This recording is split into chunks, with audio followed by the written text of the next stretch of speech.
Hello and welcome back to another episode of Monday Night Raw of the TEW series. We open the show in front of 3,926 people in Brøndby-Hallen. We are in Denmark for this show, and we open the show with a 39 rated match. Not great because Katana Chance and Zoe Stark don't seem to click. I'm pretty sure that's 2 or 3 people now Katana Chance hasn't had much chemistry with. But Katana Chance picks up the win nevertheless. As I've mentioned previously, we're looking to give her a bit of a push. And yeah, she puts in a decent performance with somebody she doesn't have chemistry with. Hopefully we can find somebody who she does have chemistry with, because at the moment it's looking like it's no one. Just before we get into the next pre-show bout, if you are enjoying the content on the channel, please do leave a like down below. Comment anyone that you want to see pushed in this series, and subscribe as well if you're enjoying it.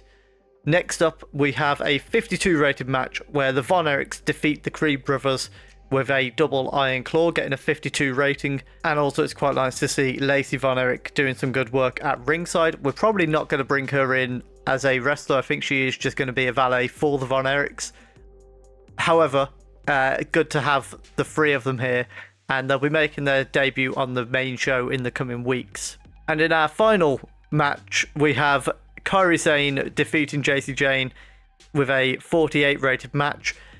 Kairi Sane is apparently in extremely poor form, which isn't good, so we're going to have to give her some pre-show matches to try and get her out of that poor form.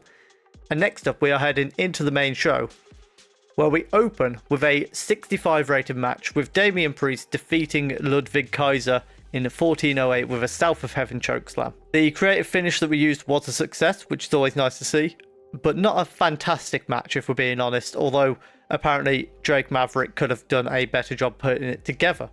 After the match, we have Gunter come out when Ludwig Kaiser tries to attack Damian Priest. Gunter stops him, offers Damian Priest a handshake, and says he wishes him the best of luck at Survivor Series and may the best man win. So not a face turn for Gunter, but very much going back to his NXT UK roots of respecting the mat and wanting a fair fight against whoever he happens to be defending his title against. And after that, we have a quick announcement. Bronson Reed and Seth Rollins will face off in the main event with a mystery partner on either side of that bout. Hopefully, that can be a fantastic main event for us. Next up, Dominic comes out and says, unfortunately, he wanted to face CM Punk, but he can't because he ate too many chicken tendies. However, he does have someone for CM Punk to face, and it is a man that CM Punk knows very, very well. And it's Luke Gallows.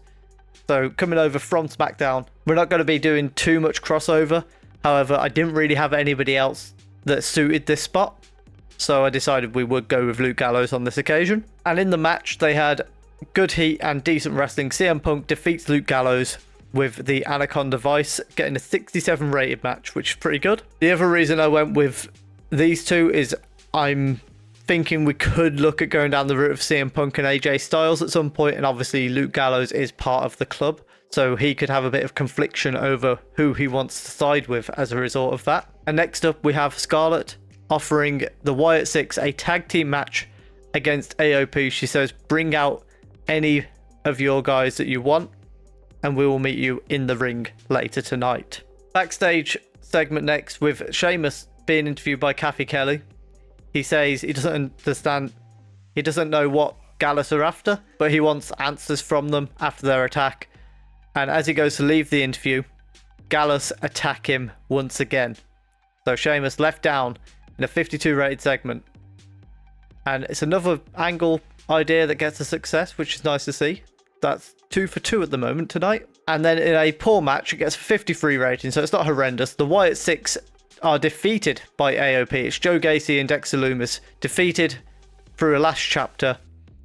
Not the match that we expected considering we put them on a car crash, but decent enough nevertheless. And after the match, AOP celebrates with Scarlett when Nikki Cross comes out, distracting AOP, and then from behind, Alexa Bliss hits the DDT.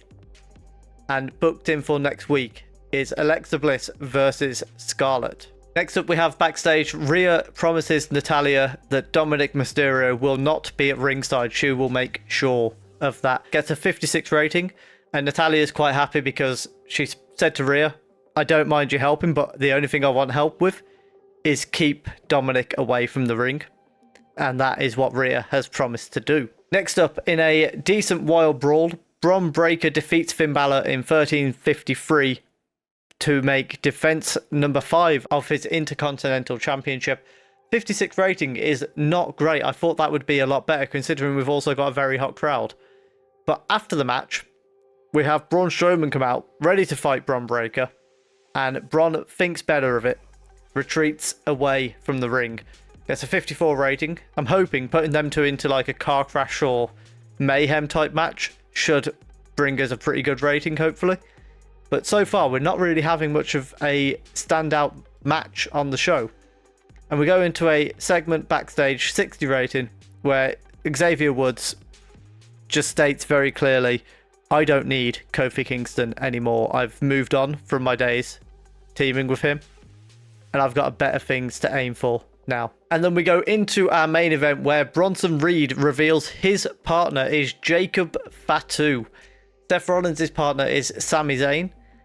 And in the match, Jacob Fatu pins Sami Zayn with a Samoan drop. Gets a 74 rating, so that is kind of the rating that we've been waiting for. Despite Bronson Reed and Jacob having zero chemistry. But nevertheless, it gets us a good match and a fantastic way to end Monday Night Raw. As post-match, Bronson Reed hits a tsunami on Seth Rollins. Jacob Fatu hits a Samoan drop on Sami Zayn.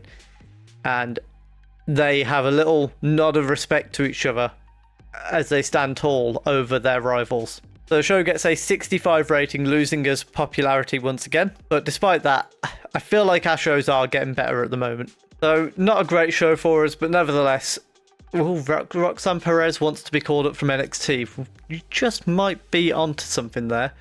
But if you have enjoyed that, please do leave a like down below. Let me know what you think we are going to have at Survivor Series, and thank you very much for watching.